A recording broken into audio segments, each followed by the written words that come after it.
Hello, good morning everyone. আমি পূজা। আজ ঠিক করেছি আমি সকাল থেকে দুপুর পর্যন্ত কি করি তাই তোমাদের সাথে শেয়ার করব।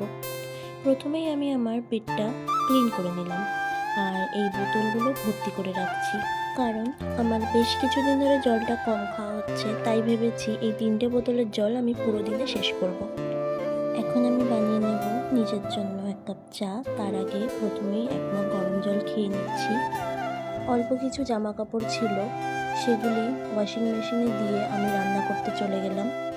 আজ বেশি কিছু রান্না করব না, বিট আর গাজর একসাথে ভাজা করব আর পাতলা করে মাছের ঝোল করব। আর এদিকে রান্না করতে করতে আমার জামা কাপড় ধোয়াও কমপ্লিট হয়ে গেছে। বেশ 2-3 দিন ধরে দেখছি খুব একটা রোদ উঠছে না। এখন আমার রান্নাও কমপ্লিট হয়ে গেছে। এবার ঘরটা পরিষ্কার করে ঝাড় দিয়ে স্নান করতে চলে যাব। আজ আর তোমাদের সাথে দুপুরের লাঞ্চটা শেয়ার করলাম না, আর শরীরটা ভালো লাগছে না। আজ এইটুকুই। টাটা।